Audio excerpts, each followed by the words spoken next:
जय हिंद। देखिए, हम लोग वैगनार ग्रुप के बारे में समझते हैं, और क्या वैगनार ग्रुप के विद्रोह के बाद पुतिन कमजोर पड़ गए हैं या और शक्तिशाली हो गए हैं? कहीं ऐसा तो नहीं है वैगनार ग्रुप को मार मतलब फंसा देना खुद पुतिन की ही चाल थी? देखिए, वैगनार ग्रुप एक प्राइवेट आर्मी की ग्रुप है।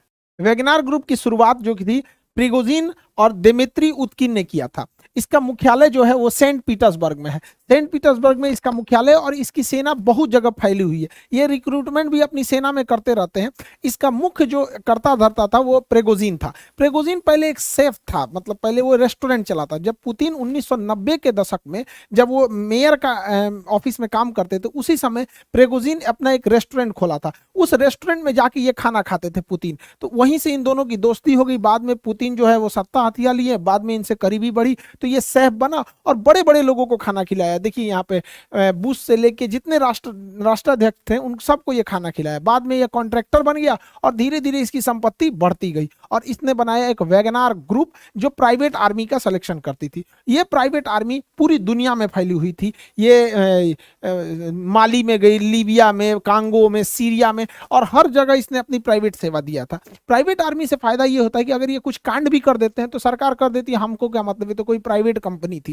तो यानी ये व्यक्तिगत लाभ, राजनीतिक इच्छा और अपने कोई एक राजनीतिक मतलब महत्वाकांक्षा को पूरा करने के लिए होता है। क्योंकि आर्मी के ऊपर अगर कोई एक्शन होता है, आर्मी कुछ करती है, तो सीधे वो सरकार के ऊपर बात आती है। तो ये प्राइवेट आर्मी वहां ये काम को कर देते थे और सरकार सीधे सीधे बच जाती थी। ये वैगनार ग्रुप इसमें बहुत खतरनाक लड़ाके शामिल होते हैं। विगत इधर सालों में, यहाँ हालिया महीनों में देखेंगे तो इसमें गोरखा, नेपाल से गोरखाओं भी वहां जाने लगे हैं इसमें शामिल करने के लिए। यहाँ पे प्रेगोजिन ने बहुत बड़े मात्रा में जेल से कैदियों को निकालकर और अपने इस वैगनार ग्रुप में शामिल करने का प्रयास किया था। आप सोचिए, जेल में कोई अच्छा आदमी तो जाता नहीं है, खतरनाक लोग पहुंचते हैं, उसको ले आके ये वैगनार ग्रुप में शामिल कर दिया। तो आप अंदाजा लगाइए वैगनार ग्रुप कितना ही ज्यादा खतरनाक था। वैगनार ग्रुप चर्चा में और पावर में तब आया जब 2014 में रसिया ने क्रीमिया को कब्जा किया। रसिया ने जैसे क्रीमिया को कब्जा किया, यहां पर उसने वैगनार ग्रुप का ही मदद लिया। आप याद कीजिए, रसिया ने जब दोबारा डोनेस्क और लुहांस्क में जब कब्जा किया था, तो उसने एक बहाना किया था, कहा था कि वहीं के लोग चाहते हैं कि ये विद्रोह मतलब रसिया उन पे कब्जा कर ले। वहीं के लोग नहीं थे, पहले ही इसने घुसा दिया था वैगनार ग्रुप को। क्योंकि वैगनार ग्रुप ऑफिशियली रसिया का तो है नहीं, रसिया मना कर देता है कि भैया जो चीज हमारा है ही नहीं, हम उस पर जवाब क्या दे सकते हैं यहाँ पे। और वो लोग अंदर घुस के बवाल कर देते हैं। तो मेनली ये पावर में आए थे सब यूक्रेन वार को लेकर, और ये रशियन आर्मी के साथ साथ लड़ रहे थे पूरी की पूरी यूक्रेन वार में, और काफी साथ दिया इन लोगों ने रशियन आर्मी का। लेकिन मई के महीने में ना इन दोनों में अनबन होने लगी, और अचानक से ये जो यूक्रेन का ये वाला एरिया था, इस एरिया में जहां वैगनार ग्रुप थी, आर्मी थी, वो अचानक से यहाँ से पीछे हटने लगी। और पीछे हटने लगी और कही कि हम यहाँ से अब लड़ाई नहीं लड़ेंगे। ये खेरसन वगैरह से पीछे हटने लगी थी, यहाँ पे बहुत जेपोरेजिया वगैरह से ये पीछे हटने लगे थे सब। और अल्टीमेटली क्या हुआ, 20 से 21 जून के बीच में ये लोगों ने बहुत खतरनाक रूप ले लिया, और पीछे हटते हटते ये यूक्रेन छोड़ के और रसिया के शहर रोस्टोव पे कब्जा कर लिया। अब रसिया का शहर रोस्टोव इसलिए जरूरी है कि पूरी यूक्रेन लड़ाई में इस साइड का जितना कमांड सेंटर और लॉजिस्टिक सेंटर है वो रोस्टोव ही है, यहीं से सारा सामान जाता है। इन लोगों ने रोस्टोव शहर को कब्जा कर लिया, और यहाँ एक हाईवे है M4 हाईवे। ये हाईवे सीधे मॉस्को तक जाता है। मॉस्को यहाँ से 1000 किलोमीटर है, 1000 किलोमीटर है रोस्टोव से मॉस्को। ये लोग मॉस्को मार्च निकाल दिए, और प्रेगोजिन जो है इसका अध्यक्ष, उसने कह दिया कि बहुत जल्दी हम रसिया को एक नया नेतृत्व प्रदान करेंगे, मतलब तख्ता पलट की कोशिश थी। इसी क्रम में जब ये रोस्टोव से आगे बढ़े तो वोरोनिज शहर से पहले इन्होंने रसिया के एक हेलीकॉप्टर को मार के गिरा दिया। अब वोरोनिज शहर के जब रसिया के हेलीकॉप्टर को मार के गिराया, तो जैसे ही इनकी आर्मी यहाँ रोस्टोव से पार करते हुए वोरोनिज शहर तक पहुंची, तो यहाँ पे रशियन आर्मी और ये वैगनार ग्रुप के बीच फाइट हुआ। और ये फाइट खत्म करके ये वैगनार ग्रुप आगे बढ़ने लगी रसिया से, और यहाँ से 200 किलोमीटर पहुंची तो ये मॉस्को से की ओर जाने वाली सारी सड़कों को घेर दिया गया। लेकिन 200 किलोमीटर दूर वैगनार ग्रुप रुक गई। इसी बीच क्या हुआ कि यहाँ से बेलारूस की एंट्री होती है। बेलारूस कहता है प्रेगोजिन को समझौता करा देता है। प्रेगोजिन यहाँ से बेलारूस चले जाते हैं, और यहाँ से वो आदेश देते हैं कि यहाँ से उनकी सेना अब लौट जाएगी। अब यहाँ से वैगनार ग्रुप जैसे आई थी, वैगनार ग्रुप यहाँ से फिर से उसी तरह से वापस लौट गई यूक्रेन के रास्ते। लेकिन पुतिन इस पर पूरी तरह से भड़क चुके हैं। पुतिन ने सबक सिखाने का ठान लिया है वैगनार ग्रुप पर। देखिए एक्चुअली हुआ क्या था, इसके पीछे जांच के बाद क्या पता चला उसको हम लोग समझते हैं। देखिए, सारी कहानी होती है, अचानक से ये 2 दिन का तख्ता पलट शुरू होता है, और ये बेलारूस के लुकाशेंको, तो लुकाशेंको के इंटरफेयर के बाद अचानक एक दिन में तख्तापलट खत्म हो जाता है। ये इतना चुटकी में नहीं है। हालांकि आप समझ सकते हैं पुतिन कितना पावरफुल इंसान और कितना इनका पकड़ होगा कि चौतरफा ये प्रतिबंधों से घिरे हुए हैं, पूरे यूरोप भर पानी पी पी गरिया रहा है, यूक्रेन में लड़ाई लड़ रहे हैं और अंदर तख्तापलट की बवाल हो रहा है, फिर भी 2 मिनट में सुलझा दिया ये इंसान। देखिए हो रहा क्या था यहाँ पे, ये सब चीज पहले से पुतिन की चाल थी। समझिए पुतिन ने क्या किया, जब वेगनार ग्रुप का सहारा लेना था तो वेगनार ग्रुप का सहारा लेने के लिए इन्होंने, पुतिन ने पूरी यूक्रेन वार की जिम्मेदारी अब जनरल सर्जेई सुरोविकिन को, ये जो थे ये वेगनार ग्रुप के सपोर्टर थे, ये वेगनार ग्रुप को प्रॉपर सपोर्ट कर रहे थे और वेगनार ग्रुप जो थी अपने पूरे लड़ाकों के साथ घुस गई यूक्रेन की लड़ाई में। और ये सर्जोई थे, ये पूरी तरह वेगनार ग्रुप को हथियार, पैसा, लॉजिस्टिक सब सप्लाई कर रहे थे और इन्हीं के दम पर बहुत तेजी से यूक्रेन पे कब्जा कर लिया गया। लेकिन ये लोग थोड़ा ज्यादा मन बढ़ गए थे, इन लोगों को लगता था कि यही रसिया को कंट्रोल कर रहा है। ये बहुत ज्यादा मन इनका जब बढ़ने लगा तो पुतिन ने कहा कि भैया अब हमको अपनी ओरिजिनल चाल पे आना पड़ेगा। इसने क्या किया, सेर्जेई को पद से हटा दिया और सेनापति बना दिया, अगला जनरल जो नियुक्त कर दिया जिसके कंट्रोल में पूरी यूक्रेन वार होनी थी वो बना दिया वेलेरी जेरासिनोव। इस स्टूडेंट का नाम वो होता है, लगता है दवाई वही का नाम है, वेलेरी जेरासिनोव, इनको बना दिया सेनापति। अब भैया ये ठहरा इसके खिलाफ, इनके खिलाफ इसने क्या किया, इनको पैसा देना रोक दिया, इन्हें लॉजिस्टिक सप्लाई देना रोक दिया, हथियार देना रोक दिया, खाना पीना सप्लाई रोक दिया। अब ये भैया ही भड़क गया, ये बोला भैया तुम तो बहुत अच्छा थे, ये इन दोनों में पहले से खुन्नस चलता है भैया यहाँ पे। इसने चढ़ा दिया इसको कि एक काम करो तुम पुतिन के खिलाफ ही बगावत कर दो। पुतिन का तो यही चाल था भैया कि पहले तुम ही को हम आगे बढ़ाएंगे और तुमसे हम जीतेंगे, कूचाएगा तुम तभी मेरा ही फायदा, कूच देगा यूक्रेन को तभी मेरा फायदा। ये बेचारा फंस गया इसी चक्कर में। यहाँ पर आ गए वेलेरी जेरासिनोव, ये पूरी तरह से सप्लाई रोक दिए, जिस वजह से ये भड़क गया और कहा हमें हथियार नहीं मिल रहा है, पैसा नहीं मिल रहा है, सप्लाई नहीं मिल रहा है, खाना नहीं मिल रहा है, लॉजिस्टिक नहीं मिल रहा है, सपोर्ट नहीं मिल रहा, हम जाके मास्को पे चढ़ जाएंगे। कहा सजरा तो नहीं आओ तोरा बताते हैं। पहले से लुकाशेंको को रेडी रखा गया था, इसी बीच ये लोग आ गए और पूरी तरह से एक दिन में सारा मामला खत्म हो गया और वेगनार ग्रुप कमजोर हो गया। देखिए अमेरिका इस घटना का थोड़ा भी विरोध नहीं किया, हालांकि रूस के हर एक मामले में अमेरिका विरोध करता है, लेकिन अमेरिका ऐसा नहीं किया क्योंकि अमेरिका की भी प्राइवेट आर्मी है। जिस तरह रसिया की वेगनार ग्रुप है वैसे अमेरिका की भी प्राइवेट आर्मी है ब्लैक वाटर। ब्लैक वाटर ये आर्मी सस्ती पड़ती है, प्राइवेट लेना सस्ता पड़ता है, इनको सैलरी दो काम खत्म, कोई एक्स्ट्रा बेनिफिट देने की जरूरत नहीं है, क्वार्टर, हॉस्टल, स्कूल ये सब कुछ देने की जरूरत नहीं है। ये इतना खतरनाक है ब्लैक वाटर ग्रुप की ये सेम रसिया की वेगनार ग्रुप की तरह है। इसकी ही सेवा अमेरिका ने लिया था इराक वार में। इराक पे जब अमेरिका ने कब्जा कर लिया तो उसकी सिक्योरिटी वगैरह के लिए इसलिए कंसल्ट किया था।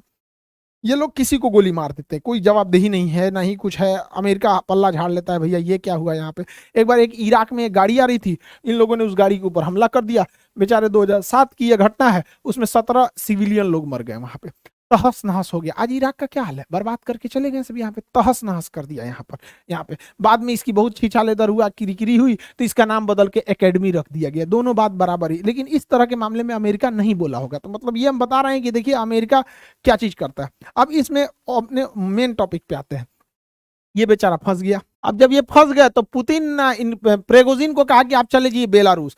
बेलारूस पुतिन का एकदम समझिए सेकंड हाउस कहा जाता है पुतिन को, और यहाँ पुतिन भेज दिया किनको, इनको प्रेगोजिन को, और कह दिया गया कि आपकी सेना का मर्जर कर दिया जाएगा। अब जितने भी वेगनार ग्रुप की सेना है उन सेना का मर्जर कर दिया जाएगा रसिया में एक अलग बटालियन बना दिया जाएगी, वेगनार ग्रुप का अलग बटालियन, उसका कमांड रसिया ही देखेगा, सब कुछ देखेगा यहाँ पर, और इनको ना बेलारूस में रख दिया गया है। इसके अलावे जो इनका सपोर्ट करने वाले ये जो सेर्जेई सेनापति थे ये गायब है रसिया में, अभी मिल नहीं रहे। इनकी पत्नी खोज रही है, फोन लगा रहे हैं, नहीं मिल रहा है, फोन लगभो नहीं करेगा।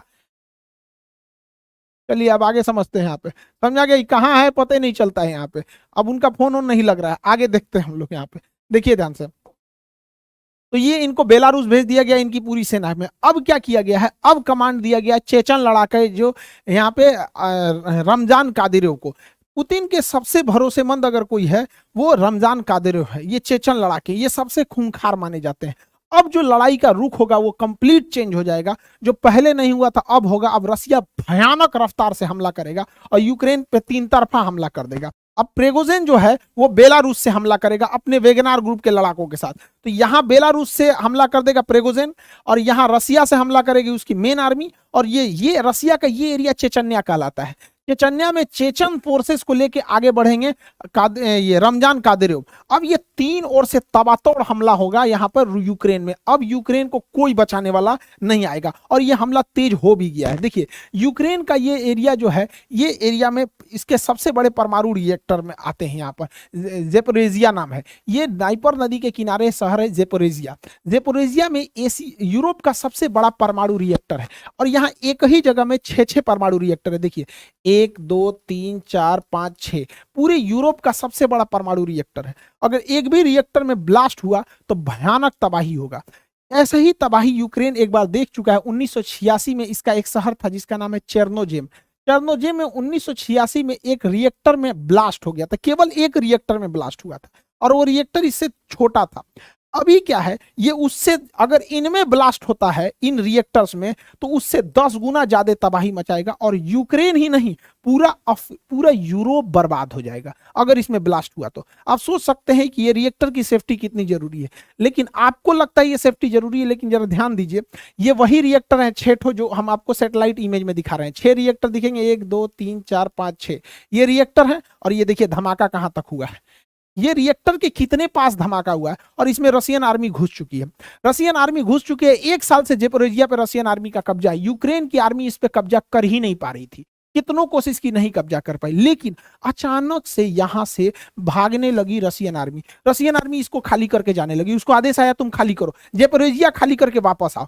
अब यूक्रेन को नहीं समझ में आ रहा, अगला टारगेट पुतिन का है कि जितने ये रिएक्टर है इस पर हमला कर देगा। लेकिन पुतिन इंतजार करेंगे हवाओं के रुख का, क्योंकि जब परमाणु रिएक्टर ब्लास्ट होता है तो उसमें खतरनाक रेडिएशन निकलते हैं, जिसमें गामा किरण सबसे खतरनाक होती है। जैसे हम कोरोना को नहीं देख सकते थे, वो हमारी जान ले लेता था, उसी तरह परमाणु रिएक्टर से निकलने वाली गामा रेस को हम नहीं देख सकते, लेकिन हमारी जान ले लेता है। अब अगर हवाओं का रुख इस पे डिपेंड करेगा, अगर हवाओं का रुख इस साइड में है तो पूरे यूरोप को तबाही होगी, और हवाओं का रुख इस साइड है तो अगर इसमें ब्लास्ट किया गया तो उल्टा रूस को तबाही होगी। अब यहां से रूस ने अपनी सेना को वापस बुला लिया है। जिस दिन हवाओं का रुख इधर होगा, मौसम विभाग बता देगी कि अगले 4 दिन 5 दिन तक हवाएं इधर चलेगी, विस्फोट करके जेपोरेजिया को उड़ा देगा। और इससे पहले जेपोरेजिया को काम तमाम कर दिया गया, क्योंकि जेपोरेजिया जो परमाणु रिएक्टर है इसके पास ये बहुत बड़ा जलाशय है जो इसको कूलिंग के लिए काम आता है, ठंडा करने के लिए। पुतिन ने इसका पानी सुखा दिया, कैसे, इसमें बांधवे तोड़ दिया। यहाँ पे ये रिएक्टर हो गया, ये रिएक्टर,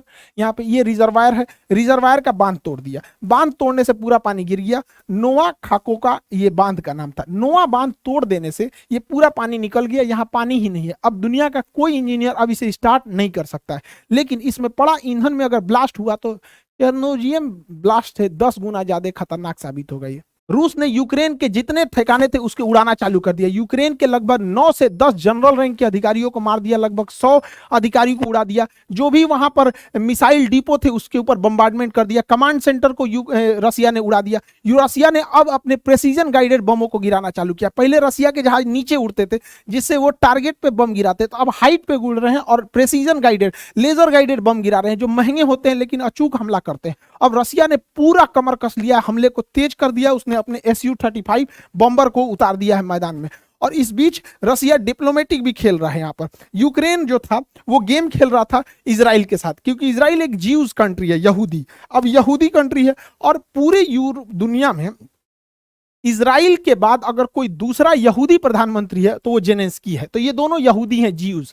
तो यहूदी का कार्ड खेल रहे थे। पुतिन ने कह दिया कि ये कोई यहूदी वगैरह नहीं है, अपने देश में यहूदियों के लिए इसने कुछ भी नहीं किया है, और अगर ये यहूदी के नाम पे सहायता करेंगे तो इजराइल अपना भी मतलब भविष्य सोचे। अब इजराइल इसे आयरन डोम देने वाला था। अगर यूक्रेन को आयरन डोम मिल जाता तो यूक्रेन में एक भी गोला बारूद का आना असंभव हो जाता, क्योंकि आयरन डोम अब तक का सबसे ट्रस्टेड एयर डिफेंस सिस्टम है। वो छोटे छोटे हमलों को खत्म कर देता है।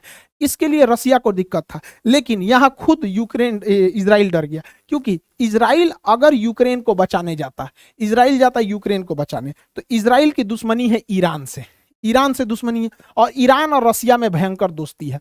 अगर ये अपना आयरन डोम सिस्टम इजराइल यूक्रेन को देगा तो यूक्रेन में जैसे देगा तो इसमें रसिया के हमले से कुछ ना कुछ आयरन डोम भी इफेक्ट होगा। और आयरन डोम जो है अगर रसिया के कब्जे में आ जाता है तो रसिया उसका रिवर्स इंजीनियरिंग करेगा और रिवर्स इंजीनियरिंग करके ईरान को दे देगा और ईरान उसका तोड़ निकाल देगा और हमास नामक आतंकवादी संगठन को दे देगा। और जिस हमास जो रॉकेट मारती है इसकी सारी कमजोरियों को हमास पढ़ लेगा और रिवर्स इंजीनियरिंग करके बाद इजराइल को ही तबाह कर देगा। इसलिए इजराइल को मदद करने से ज्यादा खुद से डर लग रहा है कि कहीं आयरन डोम का रिवर्स इंजीनियरिंग करके कहीं कोई काट ना निकाल ले। रूस का सबसे ज्यादा अगर कोई हेल्प करता है तो वो इसका बेलारूस करता है। बेलारूस रूस का सबसे परम मित्र है। यहाँ पे लुकाशेंको इसके प्रधानमंत्री हैं। ये लुकाशेंको, इनकी रूस से बहुत ज्यादा दोस्ती है पुतिन से, क्योंकि दोनों ही पिछले 20 से 25 साल से सत्ता में है सब। यहाँ पे दोनों एकदम दोस्त की तरह, लगता है रिश्तेदार है सब यहाँ पर। अब इसमें ऐसा रीजन क्या है, क्योंकि ना ये बेलारूस की स्थापना 1991 में हुई थी, 1991 में। उसके बाद 1994 में सत्ता कब्जा कर लिए कौन, ये लुकाशेंको, और तब से लेकर अभी तक वहीं पे है। चुनाव होता है तो जीत ही, दूसर किसी को जीतने ही नहीं देते। 2020 में चुनाव हुआ, इनको 80% वोट मिला। 2020 के चुनाव में 80% वोट मिला। ये इंसान 1994 से गद्दी पे है, यानी 28 साल से सत्ता में है, और इसे सत्ता में बनाए रखता है पुतिन, क्योंकि भैया तुम पुतिन का सबसे भरोसेमंद है। इसके विपक्ष में जो उठा था उसको इसने गिरफ्तार कर लिया, तो उसकी जो पत्नी थी स्वेतलाना वो उठी। स्वेतलाना के बुढ़ऊ तो जेल में चल गए थे, स्वेतलाना को मिला 10% वोट। अब ये हल्ला करिए हमारा वोट मार दिया रे, मार दिया, तो इन्हों को उठा दिया। कहा सोचा तुम देश विरोधी काम करती है। कितना भी विद्रोह हो जाता है कोई कुछ नहीं सुनता है। रसिया अपने उधर से कुछ वैगनार ग्रुप वालों को भेजता है, शांत कर देते हैं सब यहाँ पे। तो बेलारूस और रसिया में बहुत बेहतरीन कनेक्शन है, क्योंकि इनको भैया 28 साल से सत्ता में है। ये क्या करेंगे, कोई इनके खिलाफ अगर बोल दिया तुरंत ये बंदा उसको जेल में भेजवा देता है। इतना खतरनाक है। एक पत्रकार था जिसका नाम था रोमन प्रोस्टेविच। रोमन प्रोस्टेविच जो था इनके खिलाफ लिखता था कुछ। ये एक बार ग्रीस से जा रहा था लिथुआनिया के लिए, ग्रीस से लिथुआनिया के लिए जा रहा था रियान एयरलाइन के थ्रू।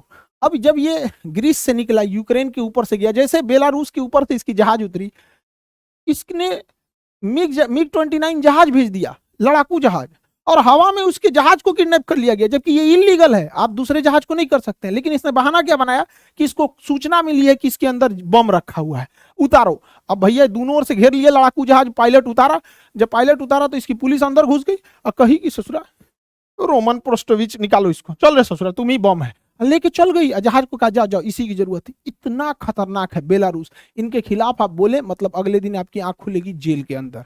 तो बेलारूस और रसिया के बीच में अच्छी दोस्ती है। रीजन क्या है कि बेलारूस में जब तक ये आपके लुकाशेंको है और इधर पुतिन है, भैया पुतिन सन 2000 से है, ये 1994 से, पुतिनों से बूढ़ है। तो समझ में आ रहा है, पुतिन का हर मामले में लुकाशेंको हेल्प करते हैं और पुतिन भी इनका हेल्प करता है। दोनों एक दूसरे को सत्ता में रखे हुए हैं, तो दोनों को एक दूसरे की ज्यादा जरूरत है। अब कुछ लोगों का कहना है कि इस विद्रोह के बाद पुतिन कमजोर हो गए हैं। कोई कमजोर नहीं हुए, उल्टे पुतिन शक्तिशाली हुए, क्योंकि 2016 में तुर्की में भी सेना ने तख्ता पलट की कोशिश किया था, लेकिन जनता ने उस तख्ता पलट को विफल कर दिया और तैयबुल अर्दोगान 2018 के चुनाव में भारी मतों से जीत गए। इसका मतलब जब कभी भी राष्ट्र पर विकट संकट आता है तो उसी राजनीतिक पार्टी को लोग वोट देते हैं जो पहले से सत्ता में है, क्योंकि जब राष्ट्र भावना जुड़ जाती है तो लोग दूसरे को नहीं देखते हैं। ऐसा 1999 में भी हुआ था जब चेचन्या हुआ था। चेचन्या अभी जो चेचन लड़ा के पुतिन के फेवर में, चेचन्या में जब विद्रोह हुआ था तो लोग पुतिन का भी साथ दिए थे और उसी के बाद पुतिन को सत्ता में दिया गया। हमारे देश में भी एक बार हुआ, पाकिस्तान ने हमला कर दिया। पाकिस्तान का यह कायराना हमला जो था हमारे सोते हुए सीआरपीएफ के जवानों पर हुआ था फरवरी में। इतना बुरा वो दिन था और हमारे जवान वहां शहीद हो गए। इसके बाद हम लोगों ने सर्जिकल स्ट्राइक किया। सर्जिकल स्ट्राइक हुआ, उसमें हमारे विंग कमांडर अभिनंदन का जहाज उस साइड में गिर गया और सरकार ने बड़ी दृढ़ता से उसे वापस लाया। इससे देश की जनता का और अपने सत्ता के साथ विश्वास बढ़ गया और मोदी जी का उल्टा मतलब जो वोट शेयरिंग था वो बढ़ा। रीजन क्या है कि जब भी राष्ट्र पे संकट आएगा और राष्ट्र का जो अध्यक्ष है वो बहुत बोल्ड डिसीजन होगा तो जनता उसी के साथ लेगी। जितना कड़ा डिसीजन इन्होंने सर्जिकल स्ट्राइक में लिया था उतना कड़ा डिसीजन मनमोहन सिंह को भी लेना चाहिए था जब ताज होटल में हमला हुआ था, लेकिन उन्होंने नहीं लिया था। यहाँ पे उनको लेना चाहिए था ये हमला। तो बहुत जबरदस्त। अब ये डिपेंड करता है कि रिएक्ट कैसा कर रहे हैं। तो पुतिन तो बहुत खतरनाक रिएक्ट कर रहे हैं, इसलिए क्रेमलिन में होने वाला इलेक्शन, रशिया में 2024 इलेक्शन में पुतिन को कोई नहीं हराएगा। और दूसरा बात, पुतिन का शक्तिशाली होना, रसिया का शक्तिशाली होना जरूरी है, क्योंकि रसिया अगर कमजोर होगा तो रसिया के पास केवल एक ही दोस्त बचेगा, चाइना, और रसिया चाइना के गोद में बैठ जाएगा, क्योंकि चाइना के पास पैसे की कोई कमी नहीं है। और चाइना पे रसिया गया तो दिक्कत है, क्योंकि हमारे इंडियंस का 70% हथियार जो है वो रसिया से है। हमारी पूरी डिफेंस इंडस्ट्री रसिया पे है, इसलिए रसिया का शक्तिशाली होना जरूरी है, वरना वो चाइना के गोद में बैठ जाएगा। और चाइना के गोद में पहले से पाकिस्तान बैठा हुआ है। आई होप आप इस टॉपिक को समझे होंगे। अब यूसीसी यूनिफॉर्म सिविल कोड समान सिविल संहिता क्या है, इस पर एक वीडियो बना देंगे। उसके बाद फ्रांस पे क्या क्रांति हो रही है उस पर बना देंगे। यूपीएससी 2 बैच जो है वो स्टार्ट हो गया है, मतलब 4 जुलाई को स्टार्ट हो जाएगा यहाँ पे, इंडिया के सबसे बेस्ट फैकल्टी के साथ, सबसे मिनिमम फीस में यहाँ पर। तो जो लोग यूपीएससी की तैयारी करने में लगे हैं, आप लोग पूरी तरह से कमर कस लीजिए बेहतरीन से तैयारी करने के लिए, और अपने सपने को साकार कीजिए और मन लगा के पढ़ाई कीजिए अब जहां कहीं भी है। क्योंकि देखिए शिक्षा से दूर रहेंगे तो आज का जमाना है, अगर आप पढ़ाई में पिछड़ गए तो कहीं के नहीं रहेंगे। तो आई होप आप इस टॉपिक को समझे होंगे। मिलेंगे नेक्स्ट क्लास में। जय हिंद।